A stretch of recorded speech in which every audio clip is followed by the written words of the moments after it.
Buenas, bienvenidos a otro vídeo del Turista de la Bolsa. Hoy os traigo al canal Nestlé, es una empresa, bueno, por todos conocida, de sobra. Sin embargo, creo que el gráfico, como ahora veremos, parece que puede haber una cierta recuperación, o al menos puede estar haciendo suelo. Y es una empresa que yo particularmente llevo en cartera desde hace ya un tiempo. Me gusta mucho todos sus productos, las diferentes áreas de negocio. Me gusta cómo se están haciendo las cosas a pesar de todas las adversidades, de toda la tendencia negativa, ¿no? De algunas cuestiones que ahora veremos, ¿no? Me gusta mucho el fichaje de Pablo Isla, el CEO de Inditex, ¿no? Pues nada, sin más dilaciones, dentro vídeo vamos a ver lo principal. Como siempre, el disclaimer, esto no es ningún tipo de recomendación ni de compra ni de venta, ni de asesoramiento y cada uno es responsable de sus inversiones. Y nada, aquí lo que tenemos son cuatro grandes áreas principales de negocio. Principalmente tenemos el café, las bebidas líquidas y polvo, que representa el mayor segmento del total de ventas, con un 28% aproximadamente. Los productos claves son pues lo que ya sabemos que están aquí en las imágenes, pues en Nescafé, Nespresso y los productos también que comercializa de Starbucks.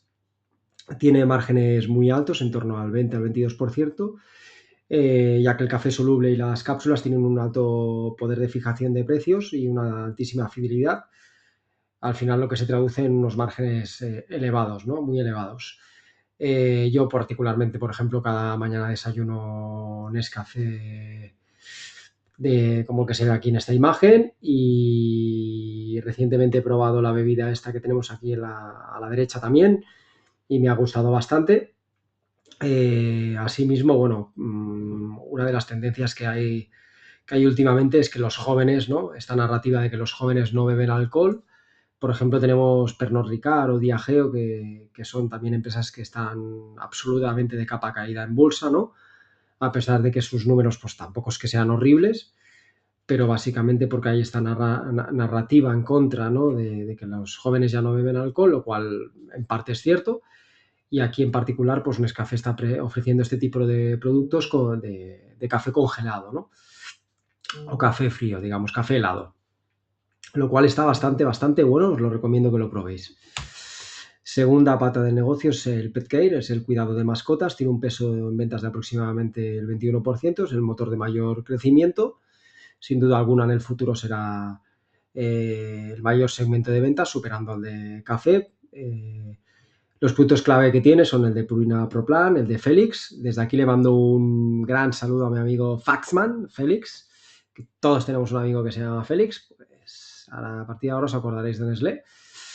También tenemos la marca One y la de Friskies. El margen es bastante alto, en torno al 19-21%. Tenemos que tener en cuenta que aquí hay una humanización, como pongo aquí, de las mascotas. Básicamente la gente ya no tiene hijos, la gente tiene mascotas, principalmente perros y gatos. De hecho, en España y en Europa y en el resto de países occidentales, pues casi que las cifras que salían publicadas tiempo atrás, pues hablaban incluso del doble, ¿no? El doble de perros o de mascotas que de niños, ¿no? Y bueno, estamos en esos números, ¿no? Realmente es un poco locura, pero bueno, no me voy a meter aquí. Otra área de negocio es la nutrición y la innovación médica. Aquí, pues básicamente enfocado, como vemos en la imagen, los productos de la leche infantil, básicamente los cereales y demás. Tiene un porcentaje en ventas de aproximadamente el 16%. Sí que es cierto que está un poco en crisis, ahora veremos por qué. Los productos claves pues, son los de NAN, los de Gerber y los de Nestlé Health Science, que son los de suplemento y nutrición médica, más enfocado en tema farmacia y demás, o para farmacia. El margen es medio alto en este caso, el 17-18%. Históricamente había sido muy rentable, pero actualmente, como digo, están con unos márgenes bastante comprimidos debido a los costes de retirada y a los inventarios de la crisis de la leche infantil, que explicaré seguidamente. La cuarta pata es y la última, básicamente, como decíamos que son cuatro patas, pues esta es la última, es la alimentación, los platos preparados y los snacks. El peso en ventas es de aproximadamente el 21% del total. Los productos clave, pues Maggi, Buitoni, KitKat, chocolates Nestlé, de postres, lo que tenemos aquí en las imágenes. El margen aquí es, bueno, es más potrosillo, bueno, Potrosillo tiene un margen medio, tampoco es que sea malo, pero sí que es cierto que si lo comparamos con los anteriores márgenes, pues es más débil, más bajo. Es un negocio pues más regional, por zonas, ¿no?, geográficas, y más expuesto a la feroz competencia de las marcas blancas de cada territorio, de cada país, de cada zona, ¿no? Aquí sí que Nestlé está haciendo limpieza, principalmente desinvirtiendo en negocios de menor rentabilidad, como por ejemplo los helados tradicionales, con la venta a Froneri, que han anunciado recientemente vía joint venture. Y sí que venderán una parte, ahora lo veremos.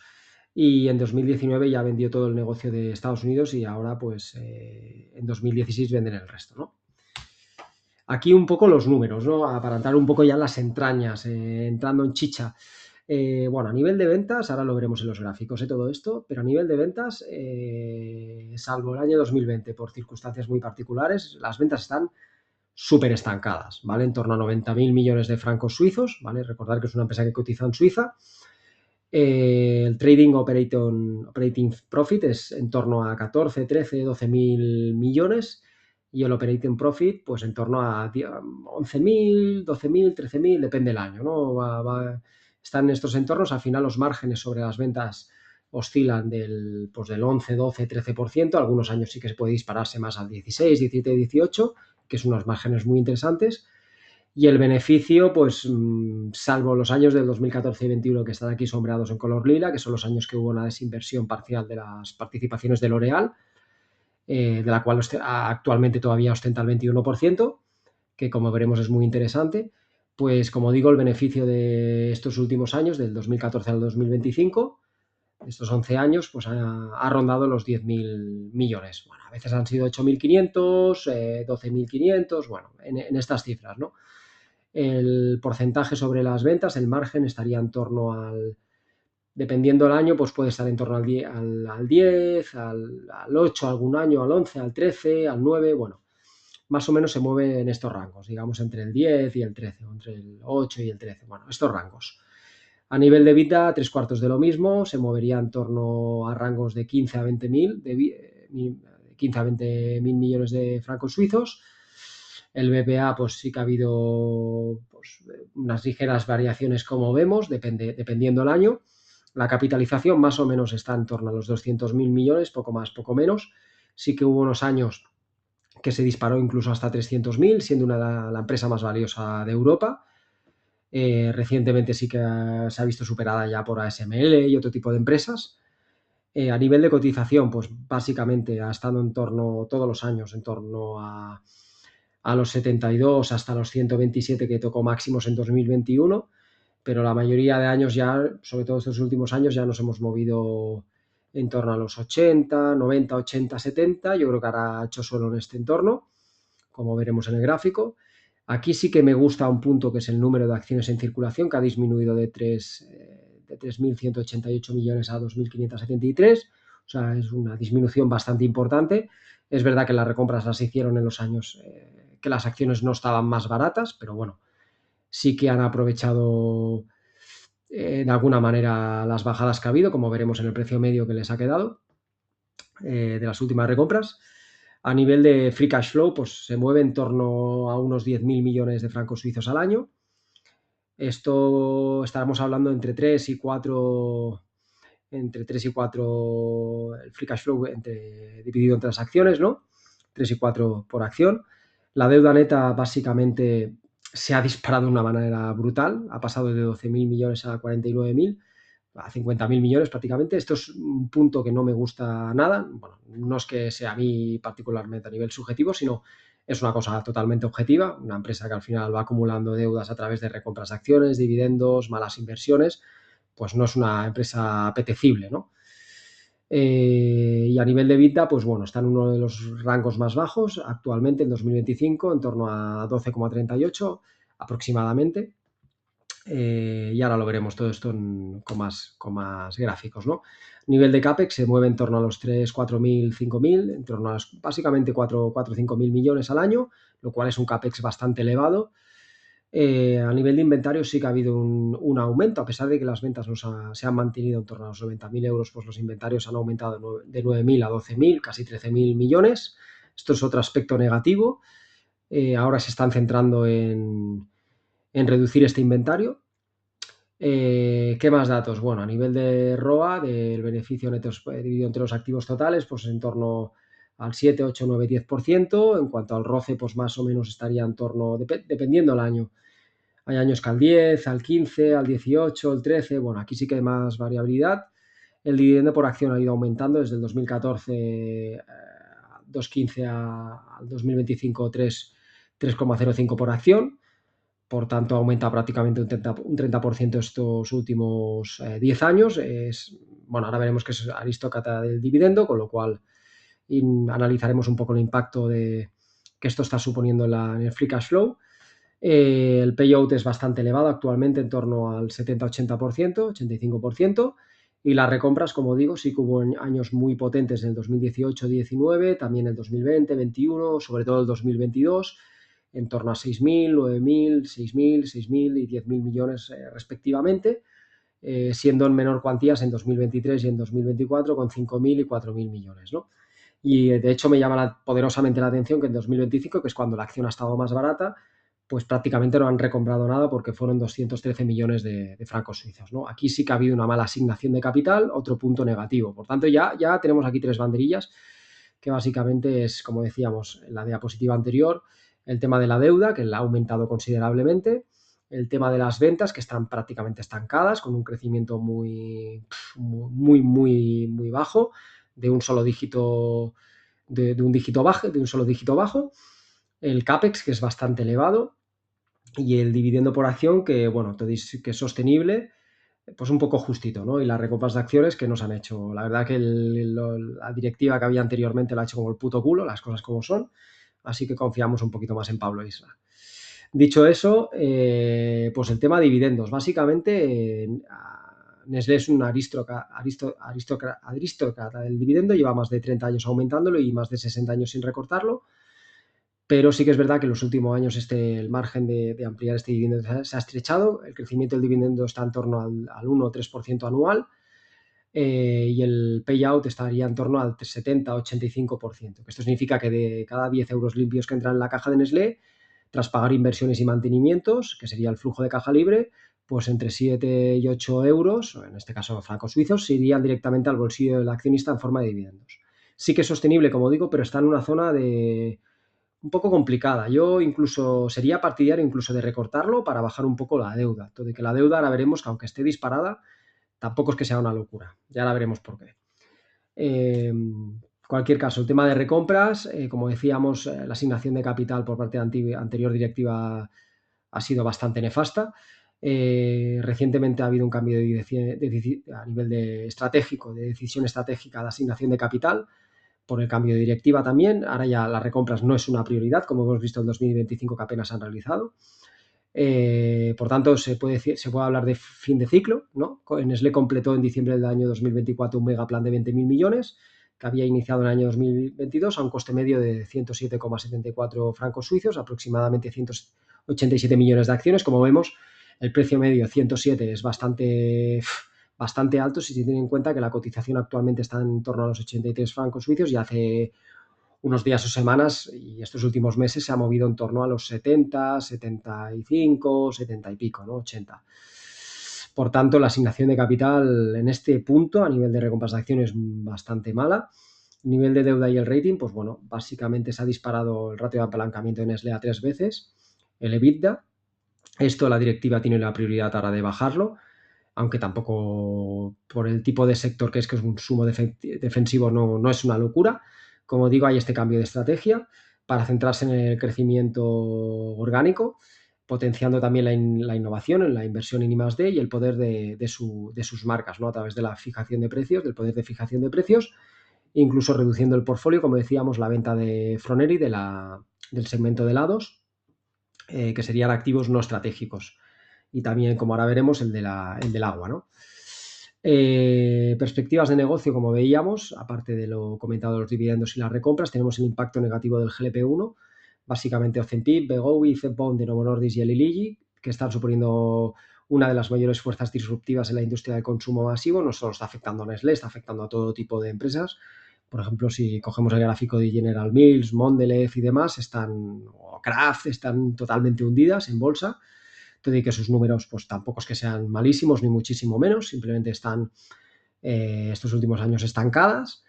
Pero el GLP-1 podemos decir que está haciendo muchísimo daño porque lo que hace es reducir el apetito y ralentizar la digestión de las personas que toman este producto, de manera que estas personas pues tienen menos ganas de comer y cuando comen pues comen porciones más pequeñas. ¿Esto cómo afecta al negocio de Nestlé en particular?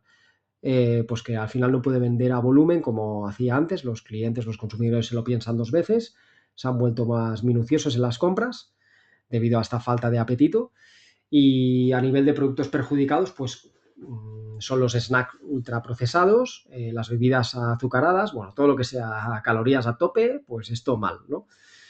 Ahora ven lo que ha dicho Nestlé en la última conference call, que no lo ven como una amenaza, sino como una oportunidad multimillonaria de negocio, básicamente por productos enfocados a estos clientes, que sean altos en proteínas, en fibra y demás. Aquí, por ejemplo, podríamos hablar del segmento de Nestlé Health Science, que puede verse bastante favorecido. Y igualmente el crecimiento de Nestlé pasa por el café y los productos para mascotas actualmente, ¿vale? Y esta es la idea que tiene.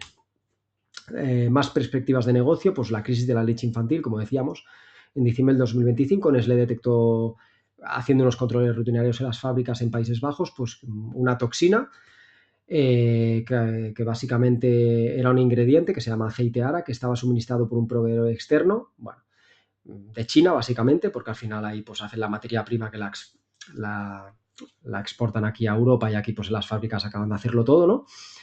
Entonces esto sí que en 2025 tuvo un impacto directo inmediato de 185 millones de francos suizos en devoluciones de ventas y destrucción de inventario, lo que ha supuesto una disminución del beneficio neto y para conjunto del año 2026 Nestlé también estima un desabastecimiento de producto y el impacto de las devoluciones que le costarán aproximadamente un 0,20. No es que sea una cifra muy elevada, pero sí que es cierto que al final, pues para una empresa de 90.000 millones en facturación en ventas, pues son 180 millones menos. Bueno, no está mal. Al final es un palo que le ha caído bastante.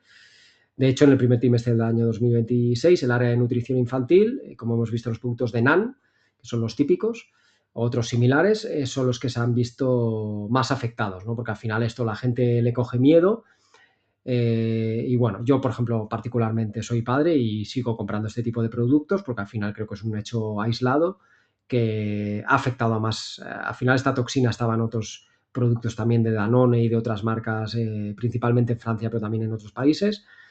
Y de aquí el impacto que ha tenido en Nestlé y en otras marcas, pero como digo, es un tema que se solucionará y no tendrá mayor impacto. Desgraciadamente, pues han podido fallecer varios bebés, pero bueno, esperemos que se quede ahí la cosa. El cohete en bolsa, pues bueno, básicamente aquí podemos hablar de catalizadores, ¿no? Esta imagen era un poco para ilustrar los catalizadores que yo veo, las cosas positivas, ¿no? Porque no todo van a ser cosas malas, también hay cosas muy positivas, que es por ejemplo, la desinversión de la división de aguas. Esto era un mix entre una venta del 50% del negocio al 50% y una joint venture con firmas de capital privado que está asesorando Deutsche Bank. El negocio se valora en aproximadamente 5.000 millones de euros y se trataría de marcas internacionales como Perrier, Vittel y San Pellegrino. El objetivo es centrarse en las cuatro áreas principales del negocio, como hemos visto anteriormente. Otro catalizador que yo creo que es positivo, a pesar de lo que ahora diré, es la implementación de la IA, ¿no? Que tiene su propia plataforma de software y demás. Y como decía, sí que a nivel humano pues es negativo porque supone despidos, pero cuando hay recortes de plantilla, en este caso son 16.000 puestos de trabajo, que es aproximadamente el 6% de la plantilla, pues para nivel de números, a nivel financiero, a nivel de bolsa, esto son buenas noticias. Evidentemente es malo para las familias, malo para estas personas, pero es bueno para la compañía en sí. Principalmente estos despidos afectarán a posiciones administrativas y corporativas de cuello blanco, lo que Gorka llama los engominados, ¿no? O los lagún, pues bueno, pues algunos de estos irán a su puta casa. Así que por otra parte tampoco me sabe mal que empiecen a espabilarse. Objetivo, pues un ahorro de 1.000 millones de francos suizos al año. Y otro catalizador positivo que veo aquí es la participación que tiene L'Oréal. Como decíamos, la deuda ha aumentado pues, prácticamente de 12.000 millones bueno, a casi pues, 50.000 millones en estos últimos 10 años, pero es cierto que la participación que ostenta el L'Oréal pues prácticamente podría valer eso. Ahora cotiza en torno a los 390 francos suizos y tiene un valor de mercado también bastante elevado, como el caso de Nestlé. Y Nestlé tiene el 20% de la compañía tras haberse desprendido ya del 8% de capital por unos 6.000 millones en 2014 y en 2021 que también se desprendió del 4% del capital por otros 9.300 millones de francos suizos. Asimismo, también hay otro catalizador positivo, que es la directiva anterior, pues ha ido a tomar por culo y ha entrado en escena Pablo Isla, bueno, y supongo que más gente también, pero principalmente el que más me gusta es Pablo Isla, que al final lo conocemos aquí en España por Inditex, que es este señor aquí tan simpático que tenemos en la foto, ¿no? Y esto va a tener una influencia positiva porque, bueno, básicamente aquí he puesto un poco la biografía para que sepamos quién es, por si alguien no lo sabe o no lo tiene tan por la mano. Este señor es abogado del Estado español y fue copresidente de Altadis, que era una empresa de tabaco y demás, y director general de Patrimonio del Estado antes de dar el salto al sector de la moda con Inditex, que es donde estuvo en el periodo del año 2005 al 2022, que fue incorporado por Amancio Ortega como CEO y nombrado presidente en 2011. ¿En qué ayudó a Inditex? Pues básicamente lideró la expansión internacional y la transformación digital de Zara. Recordemos que Zara, el punto que consiguió estos años atrás, era la rapidez desde que detectaban pues una línea de moda que tenían que fabricar hasta que llegaba a la tienda, pues eran muy rápidos en esto, ¿no? Y es una de las claves del éxito. El éxito financiero, pues como vemos, multiplicó por 7 el valor en bolsa de Inditex, fue elegido mejor CEO durante una serie de años 2017-2018 y ha sido el fichaje estrella en Nestlé en 2018, cuando se incorporó al Consejo de Administración como consejero independiente y posteriormente, actualmente como en 2025 como presidente no ejecutivo del Consejo Nestlé, lo cual, como digo, a mí es un catalizador muy positivo. ¿Qué más cosas o cositas que podemos tener en consideración? Pues los futuros del cacao y del café. En primer lugar, pues aquí tenemos los del cacao. El chocolate básicamente llevaba pues, estancado durante bastantes años, ¿no? Hasta el 2023 y en 2023, pues bueno, a raíz de la pandemia, de todos los problemas de sequía en determinados países productores de esta materia prima, pues se dispararon hasta prácticamente pues más de 11.000 dólares y ha habido esta bajada hasta hace poco, relativamente inicio del 2026, hasta poco menos de 3.000. Actualmente están 5.000 y bueno, veremos aquí si el gráfico sigue tirando para abajo, lo cual sería una gran noticia para Nestlé y para el resto de empresas también del sector, como Mondelez, General Mills y demás, ¿no? Por otra parte, los futuros del café, pues tres cuartos de lo mismo. Teníamos aquí un gráfico desde el 2014, bueno, desde antes hasta el 2021, bien entrado 22, donde ya se dispara, hay un pequeño bajón en 2023-24 y luego ya la fiesta padre aquí en 2025 y 26, que se va pues a 400 euros, ¿no? Perdón, a 400 dólares, ¿no? Entonces, básicamente ahora lo tenemos en 276, o sea, ha bajado de 400 a 276. Bueno, a ver si esto sigue bajando, que esto sería una muy buena noticia. Al final el chocolate y el café son las principales materias primas que tiene Nestlé. Eh, a nivel de gráficos, como decíamos anteriormente, ¿no? Con los números, he puesto aquí varias diapositivas que ahora veremos. A nivel de ventas, bueno, excepto el año 2020, que hubo una ligera, bueno, una ligera, no, una bajada importante de 84. El resto de años realmente se ha movido en torno a los 90.000. Sí que hubo luego un subidón en 2022, la pandemia, ¿no? El pico de la pandemia, y luego esto se ha estabilizado en torno a los 90.000 millones de francos suizos. Al final el crecimiento que se espera es de dígito simple bajo, o sea, del 1 al 5% y gracias, la inflación y poco más, si es que llega, lo cual, pues bueno, no es buena noticia, pero tampoco es mala. Al final no es una empresa de crecimiento, no es una empresa growth, ni tecnológica, ni nada de esto, ¿vale? Sabemos perfectamente que cuando compramos este tipo de empresas, pues lo que hay, ¿no? Y lo que tenemos que esperar, cuál es el retorno que esperamos. Al final es una empresa defensiva. El PER, pues básicamente sí que en 2014 pues estábamos un PER bastante bajo de 16, debido también a esta venta de L'Oréal que supuso un beneficio extraordinario, pero básicamente siempre hemos estado en torno a las 25 veces de media, dijésemos, de promedio. Ahora estamos en la parte baja del rango, en torno a las 22 veces más o menos. Actualmente creo que hoy estaba cotizando en torno a los 82, 83 francos suizos. Ha subido un poquito estos últimos días. El BPA, pues sí que ha habido pues esta variación, pero básicamente se ha movido entre el 2 y pico, 3, 4%, salvo algún año que se ha podido disparar a la alza o a la baja. La deuda neta, como decíamos, ha aumentado de 12.000 millones a 49.000. Yo creo que ahora la decisión estratégica es, como hemos visto, es hacer esta serie de hitos que se han marcado para también reducir esta deuda y mantener el rating de calificación.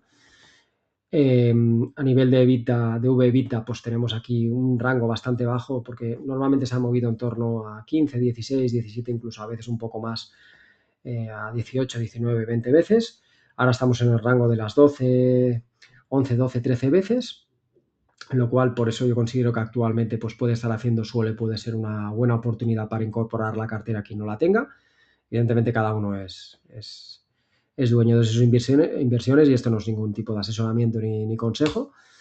Dividendo por acción, pues tenemos aquí el incremento que veíamos antes de 2,15 a 3,05 por acción, del 2014 al 2025, incremento prácticamente el 30% estos últimos 10 años, si bien ahora ya se está ralentizando mucho este crecimiento.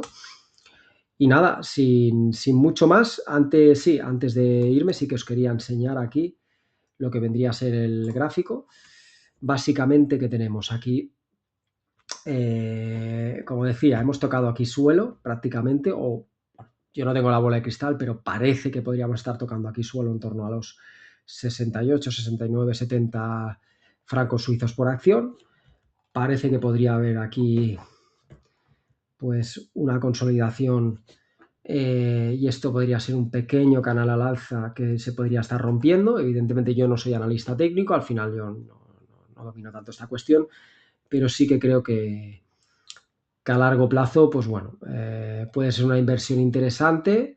A corto plazo, pues evidentemente puede haber volatilidad con todo lo que estamos viviendo con el estrecho de Hormuz, con la salida a bolsa de estas grandes empresas, que se está yendo mucho dinero ahí, ¿no? Los semiconductores, inteligencia artificial, con las elecciones de Trump de medio mandato en noviembre. Bueno, aquí puede haber mucha volatilidad.